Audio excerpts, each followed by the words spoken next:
하나님 말씀 시편 78편 56절부터 72절까지 말씀입니다. 제가 먼저 읽고 함께 교독하시겠습니다. 그러나 그들은 지존하신 하나님을 시험하고 반항하여 그의 명령을 지키지 아니하며 그들의 조상들 같이 배반하고 거짓을 행하여 속이는 활날같이 나서 자기 신당들로 그의 노여움을 일으키며 그들의 조각한 우상들로 그를 진노하게 하였으매 하나님이 들으시고 분내어 이스라엘을 크게 미워하사 사람 가운데 세우신 장막 곧 실로의 성막을 떠나시고 그가 그의 능력을 포로에게 넘겨주시며 그의 영광을 대적의 손에 붙이시고 그가 그의 소유 때문에 분내사 그의 백성을 칼에 넘기셨으니 그들의 청년은 불에 살라지고 그들의 처녀들은 혼인 노래를 들을 수 없었으며 그들의 제사장들은 칼에 엎드려지고 그들의 과부들은 애곡도 하지 못하였도다. 그때 주께서 잠에서 깨어난 것처럼 마시고 고함치는 용사처럼 일어나사 그의 대적들을 물리쳐서 영원히 그들에게 욕되게 하셨도다. 또 요셉의 장막을 버리시며 에브라임 지파를 택하지 아니하시고 오직 유다 지파와 그가 사랑하시는 시온산을 택하시며 그의 성소를 산의 높음 같이 영원히 두신 땅같이 지으셨도다.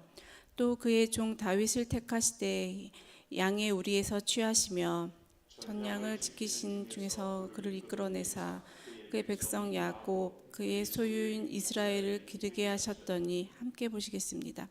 이에 그가 그들을 자기 마음의 완전함으로 기르고 그의 손의 능숙함으로 그들을 지도하였도다. 아멘. 축복의 인사를 나누겠습니다. 오늘도 새벽 예배를 드리는 주님아, 너는 하나님의 보석이다.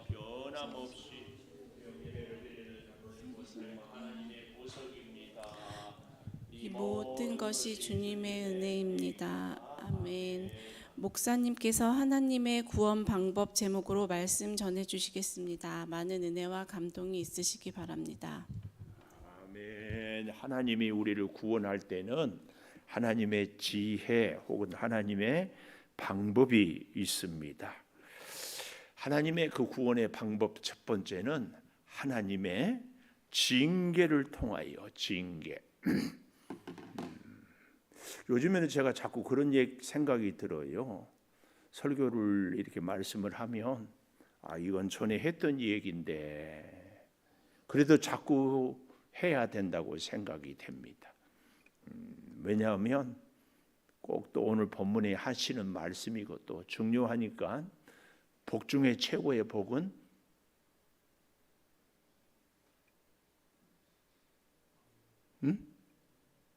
복 중에 최고의 복은 반복. 자꾸 안 쓰니까 비 중에 제일 좋은 비는 이건 기억하시네. 감사합니다. 하나님의 말씀도 자꾸 반복해서 듣는 것이 그래서 피가 되고 살이 되고 인격이 되고 뼈가 되고 그래서 이 징계에 대한 얘기를 또 해보려고 합니다. 여러분 징계는 뭐냐 하면 우리 어린 아이들이 자꾸 엄마 말 안 듣고 딴짓하면 손내 이게 징계입니다. 징계의 정신은 뭐예요? 엄마가 어떤 아이를 사랑하지 않는 엄마가 없어요. 사랑하기 때문에 징계를 합니다. 근데 징계와 함께 우리가 꼭 기억해야 될 게 징벌입니다. 징벌 뭐예요? 노아의 홍수 심판에 끝내버리는 거예요. 소돔 고모라 성 유황불로 끝내버리는 거예요. 희망이 없고 방법이 없어요. 하나님은 우리를 징벌하지 아니하고 징계, 고치고 회복하고 돌아오게 하는 것이 하나님의 구원의 방법의 1단계다. 꼭 기억하십시오. 그래서 자기 백성을 징계하는 것이 하나님의 구원 방법 첫째라. 오늘 첫째 뭐라고요? 자기 백성의 징계. 남의 백성이 아니라 하나님은 하나님의 백성을 징계한다. 자, 그래서요 오늘 제가 이런 멋진 글을 읽어서 좀 소개를 해보려고 합니다. 하나님 없이 성공하는 것은 모래 위에 지은 집과 같다. 하나님 없이. 하나님 없는 지성은 머리만 아프게 할 뿐이다. 하나님 없는 이념은 세상을 혼란하게 해요. 공산당 이념 세상을 얼마나 혼란하게 하는지 몰라요. 그들의 이론은 막 유토피아, 낙원이요. 근데 그렇게 할 수가 없는데 아주 공산당 말은 그럴듯하거든. 또 하나님을 무시하는 문명은 탕자의 문명이다. 하나님 없는 인간의 공로는 십자가를 대적해요. 하나님 없이 경제가 성장한 것을 부러워해서는 안 돼요. 우리는 하나님 없어도 부자만 되면 되게 좋다 이런데 큰일 날 얘기입니다. 오늘날에는요, 그래서 부족한 것이 많아서 문제가 아니에요. 오히려 너무 가진 것이 많아서. 옛날에는 봄철이나 돼야 딸기를 먹지만 우리 양주도요, 새벽 딸기라고 알지요. 한 겨울에 먹을 수 있어요. 이 글을 읽으면서 제가 퍼뜩 떠올라요. 아마 이 얘기도 했는데 제가요, 고등학교를 졸업하고 몇 년 지났는데 저희 남동생하고 둘이 그때는 교론복이 있었어. 교론복 바지 서로 입고 싶어서 싸웠어. 옷이 그렇게 없었어. 아마 이 아침에 나올 때 여러분 다 한 번쯤은 고민했을걸요. 무슨 옷을 입고 가지? 옷이 그렇게 많아. 저는 개인적으로 수십 년 된 옷도 버릴 수가 없어. 아까웠어. 또 재밌는 것은 올해는 안 입었지만 내년에는 또 입어지기도 하고. 오늘날에는 이렇게 너무 참 풍요로워요. 근데 문제는 뭔 줄 아십니까?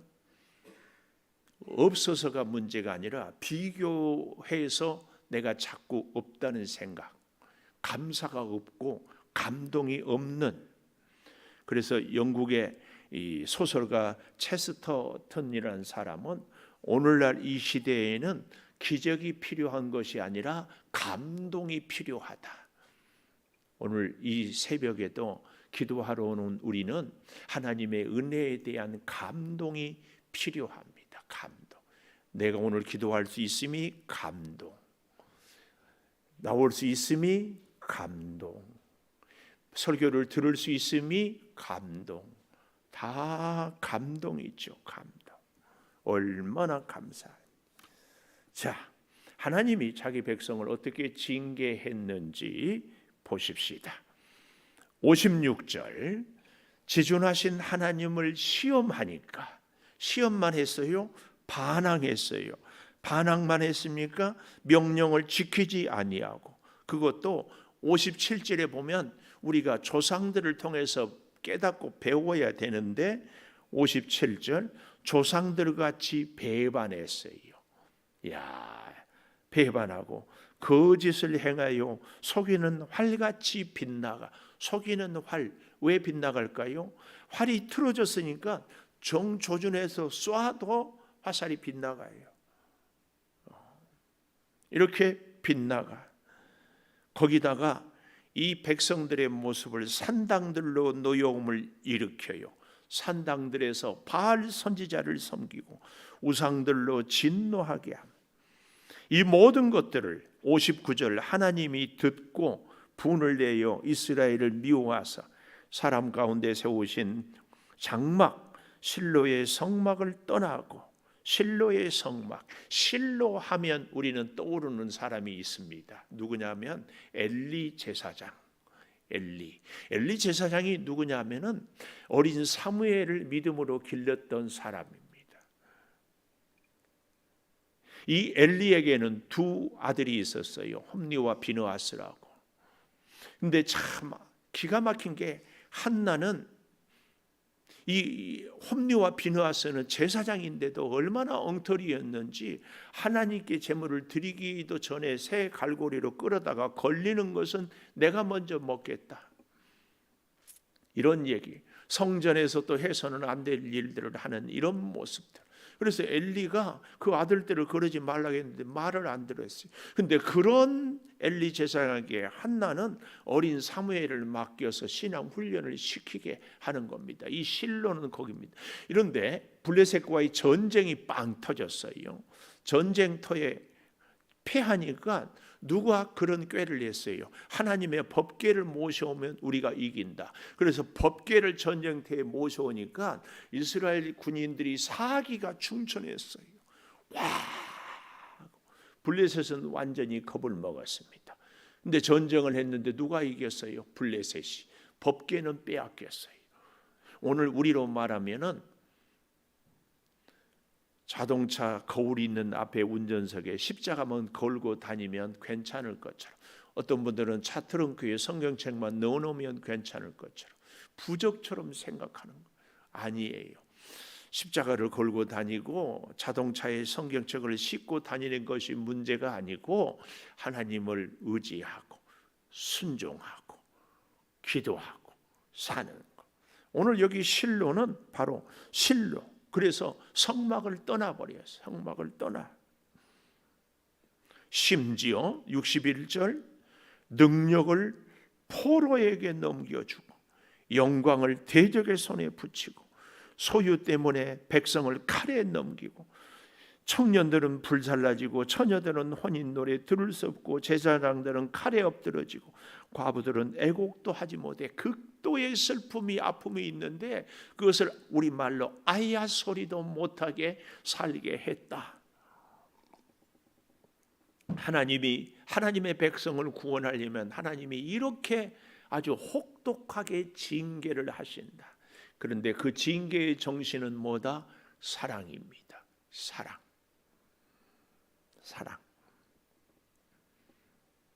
여기서 끝나는 것이 아니고 하나님은 그 다음 65절부터 여기 보니까 그때에 그랬습니다. 이렇게 혹독한 징계를 인하여서 하나님의 자녀들이 자기 백성을 징계했다고 하잖아요. 하나님 찾고 하나님 부르짖고 하나님 아니면 살 수 없어요. 완전히 하나님 아니. 마치 이스라엘 백성들이 애굽 땅에서 부르짖어 하나님께 호소하고 그때에 65절 그때에 주께서 잠에서 깬 것처럼 포도주를 마시고 고함치는 용사처럼 일어나사 주께서 일어나요. 우리의 징계를 통하여 우리가 도저히 내 힘으로 어찌할 수 없습니다. 숨소리도 제대로 내지 못할 때에 하나님은 우리를 이제 하나님께서 일어나셔서 66절 대적들을 물리치고 대적을 영원히 욕되게 하고 또 요셉의 장막을 버리고 에브라임 지파를 택하지 아니하시고 우리가 이것은 이미 보았지요. 12지파의 땅을 분배하는데 에브라임은 가장 한 중심에 가장 안전한 곳, 가장 좋은 것을 주셨어요. 유다 지파와 함께 가장 번성한 지파가 에브라임 지파였어요. 그런데 그 에브라임 지파는 유다 지파처럼 전쟁에서 앞장서지도 아니하고 문제가 있을 때 그 문제를 해결하고자 희생도 하지 아니하고 전쟁에 승리를 하고 돌아오면 왜 우리를 부르지 않았는가? 이런 일들만 행했던 지파가 에브라임 지파라고 하지 않았어요. 그래서 그 지파를 버렸어요. 그리고 누구 지파를 택했어요? 유다 지파. 12지파가 가나안을 향해 진격해 나갈 때 항상 앞장섰어요. 힘들고 어려운 일이 있을 때 뒤로 물러나고 눈치 보고 이 핑계 저 핑계 대지 아니하고 주님 내가 여기 있사오니 나를 주의 도구로 사용하여 주시옵소서. 전쟁에서 선봉에 서는 것이 얼마나 어렵고 위험해요.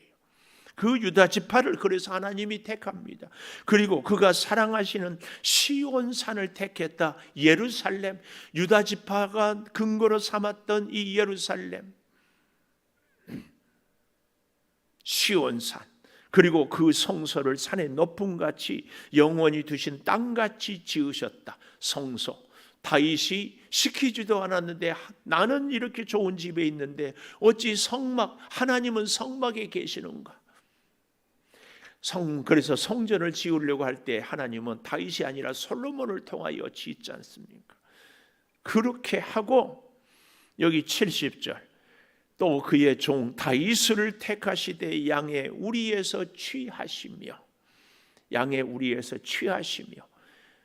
첫 양을 지키는 중에 그를 이끌어내사 백성인 야곱 소유인 이스라엘을 기르게 하셨다. 이게 참 중요합니다. 여러분, 내가 아무리 능력이 있어도요, 내가 하는 일이 무슨 일이냐에 따라서 그 일에 따라서 그 사람의 수준, 그 사람의 가치는 결정이 됩니다.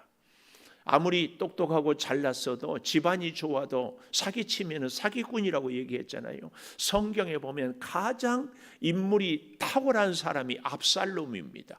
압살롬은 성경이 머리에서 발끝까지 흠이 없다고 했습니다. 특별히 그의 머릿결은 얼마나 매력적인지 보는 사람들마다 감탄했다고 해요. 그런데 압살롬은 뭐 했어요? 반역했잖아요. 그의 형 암논을 죽였어도 다윗이 용서했는데도 그 은혜를 원수로 갚아버려요. 아버지를 죽이겠다고.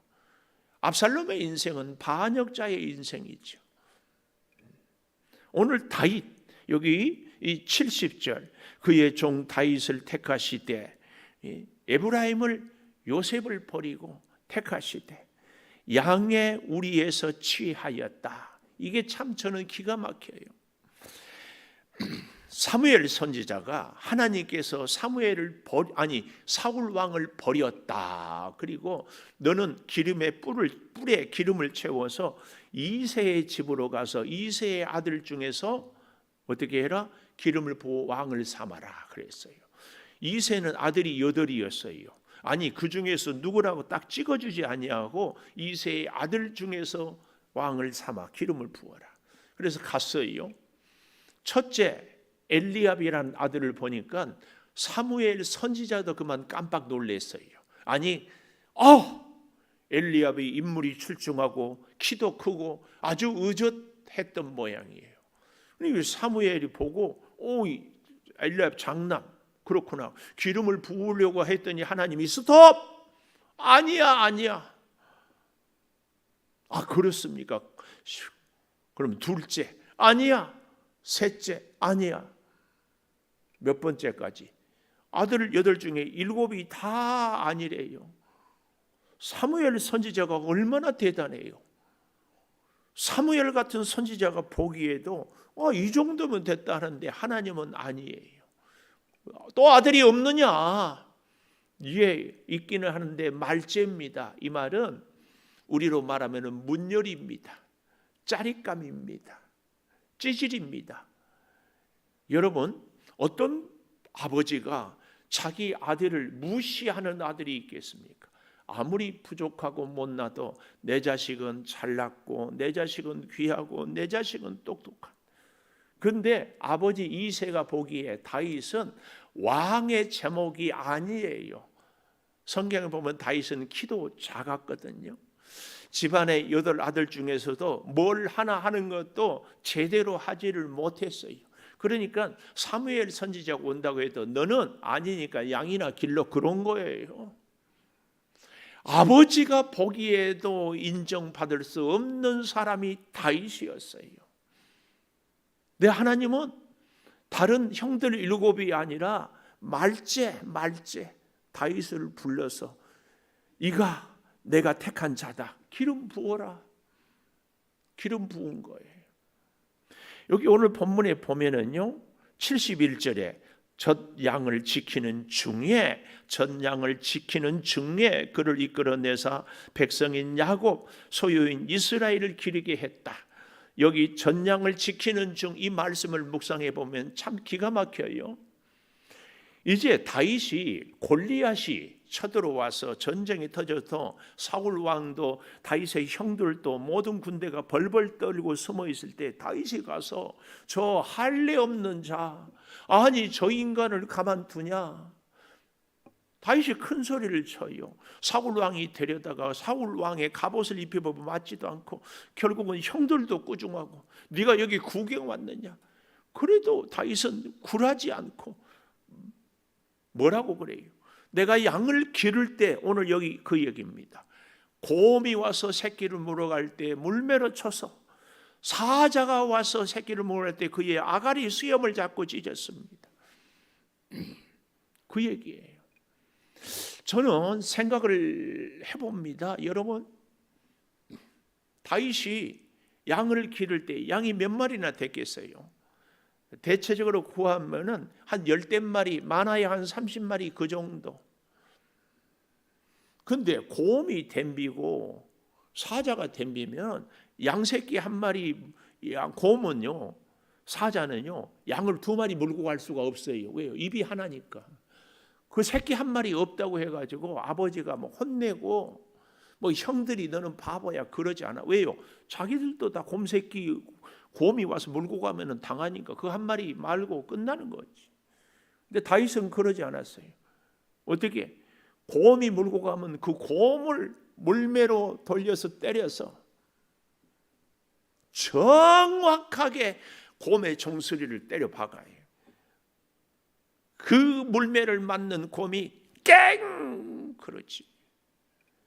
깽 할 때 어때요? 입을 척 벌려 양새끼가 툭 떨어져. 곰은 놀래서 도망가. 새끼. 사자가 물 때도 사자의 아가리를 찢어요. 여러분, 근데 중요한 것은 이게 하루아침에 되겠습니까? 이게 하루아침에 되겠냐고. 얼마나 많은 날 동안 다윗이 어떻게 했겠어요? 물매를 돌려서 던지고 목표물을 정해놓고 나무를 정하고 한 걸음 뒤에서 던져보고 5걸음 뒤에서 던져보고 10번 돌려서 던져보고 20번 돌려서 던져보고 달려가면서 던져보고 왼쪽으로 가면서 던져보고. 그래서 나중에 골리앗을 만났을 때요, 다윗이 물매를 돌리면서 달려가면서 던져요. 물론 저는 그걸 믿습니다. 다윗이 물매를 던질 때 하나님의 그 큰 손으로 다윗의 물매를 잡아가지고 골리앗의 이마에 때려 박았다고 저는 믿습니다. 때려 박았어요. 그러나 다윗이 물매를 던지는 연습을 하지 않고 그걸 할 수 있었다? 아니에요. 성경이 오늘 그걸 얘기하고 있어요. 72절에 보십시오. 이에 그가 그들을 자기 마음의 완전함으로 기르고, 이게 뭐예요? 영성이에요. 영성. 다윗은 양을 기를 때도, 전쟁에 나갈 때도, 누구를 만날 때도 항상 기도했어요. 일평생 기도했어요. 그가 물론 실수도 하고 했지만 그래도 다시 돌아설 수 있었던 것은 늘 기도했어요. 물매를 던지면서도 기도하고 달려가면서도 기도하고. 또 한 가지, 그의 손에 능숙함. 이게 뭐예요? 훈련이지. 물매를 던지는 연습, 훈련. 이게 저는 지성은요, 그 사람의 노력이에요. 그 사람 영성과 그 사람의 훈련이 있어야 하나님의 손에서. 저는 이것을 믿음의 자세 혹은 태도, 이렇게 얘기하고 싶어요. 태도. 여러분, 제가 자꾸 우리 성도들한테 어깨 펴시고 허리 펴시고 자꾸 이 자세를 얘기해요. 왜냐하면 제가 허리가 안 좋다 보니, 허리가 편하려면요 자세를 똑바로 해요. 그리고 허리가 안 아프려면요 이 기립근을 잘 세워야 돼요. 기립근은 의자에 앉아서도 발을 올렸다 내렸다 하고, 혹은 괜찮으면 물 속에서라도 안 되면은 뭐 물건나무 서기를 자꾸 해서 이 허리 근육을 자꾸 키워요. 그래야 허리를 잘 받쳐주고. 무릎도 그래요. 연골이 없어도 근육이 쫙 받쳐줘. 이것은 하루아침에 되는 것이 아니에요. 제가 믿음의 근육을 얘기하잖아요. 다윗이 물맷돌을 아마 하루에 한 1000번 아니면 3000번 그 이상 계속 얼마든지 던지는 연습하지 않아도, 누가 아무도 뭐라고 하지 않아요. 누가 보고 있지 않아도. 그래도 계속. 그랬더니 사자를 이겼어요. 곰새끼를 물리쳤어요. 그랬더니 오늘 성경에 보니까 71절 마지막에 이끌어내사, 젖 지키는 양 중에서 이끌어내사 그의 백성 야곱, 그의 소유인 이스라엘을 기르게 나라의 왕으로 삼았다, 그 말이에요. 하나님이 내게 맡겨준 작은 일에 최선을 다할 때에 하나님이 귀한 일을 맡겨주셔. 우리의 직장, 하나님이 주셨다고 믿지 않습니까? 최선을 다해 특별히 하나님이 내게 맡겨준 주의 성전에서 우리가 찬양대로, 교사로, 심지어 하다못해 청소 하나를 할지라도 다윗이 물매를 던지는 그 정성, 그 자세, 그 태도라. 정성을 다할 때 양을 지키는 목동을 왕으로 삼았어요. 하나님의 일이 큰 일이 있고 작은 일이 있을까요? 하나님의 일이 중요한 일이 있고 사소한 일이 있을까요? 하나님의 사람이 귀한 사람이 있고 천한 사람이 있을까요? 중요한 것은 딱 한 가지입니다. 하나님 앞에서의 우리의 자세, 우리의 태도가 어찌하는가. 그래서 이런 멋진 말이 있어요. 태도가 고도를 결정한다. 고도가 뭐예요? 높이, 그 사람의 품격, 그 사람의 인격을, 태도가. 제가 신학교 다닐 때 로렌스 형제라고 감동적인 책을 봤어요. 로렌스 형제는 수도원에 들어가고 싶은데 이 형제라고 해서 둘이 아니라 한 사람이, 그 직분이 없어. 집사도 아니고 목사도 아니고 수도사도 아니어서 그냥 형제란 이름을 뒤에 붙여. 이 로렌스라는 사람이 들어가는데 계속 들어올 자격이 안 된대. 그런데 나중에 무슨 일이든지 시키겠느냐? 아니 시키면 하겠느냐? 예. 그래서 뭘 했어요? 주방에 가서 접시 닦는 거. 주방장도 아니고 그냥 설거지만 해요. 그런데요, 설거지를 얼마나 정성스럽게 하는지, 설거지하는 것을 보고 수도원장도 수도사들도 같이 수도하러 오는 사람들이 다 그 모습을 보고 은혜를 받고 감동을 해요. 하나님이 내게 맡겨주신 일, 하나님을 위하는 일. 우리 인생에 오늘 다윗이 양의 목동에서 왕이 되는 것은 딱 하나입니다. 다윗의 태도, 다윗의 자세, 우리의 믿음의 자세. 기도하겠습니다.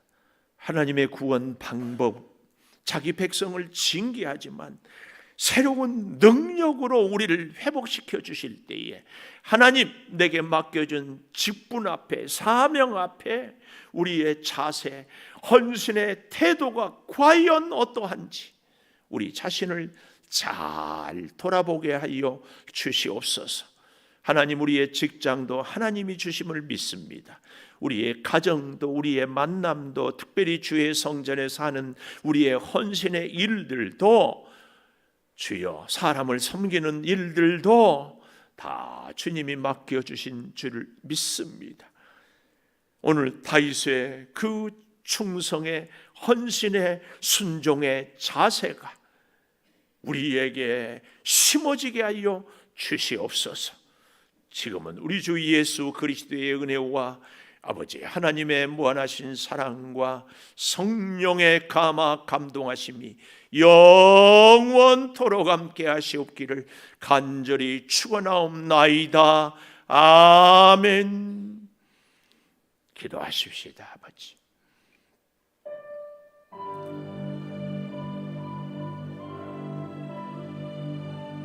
주여,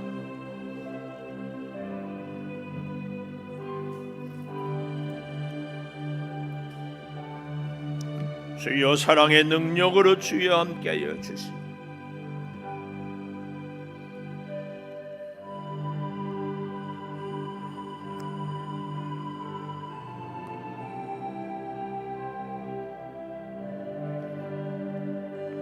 주여 은혜로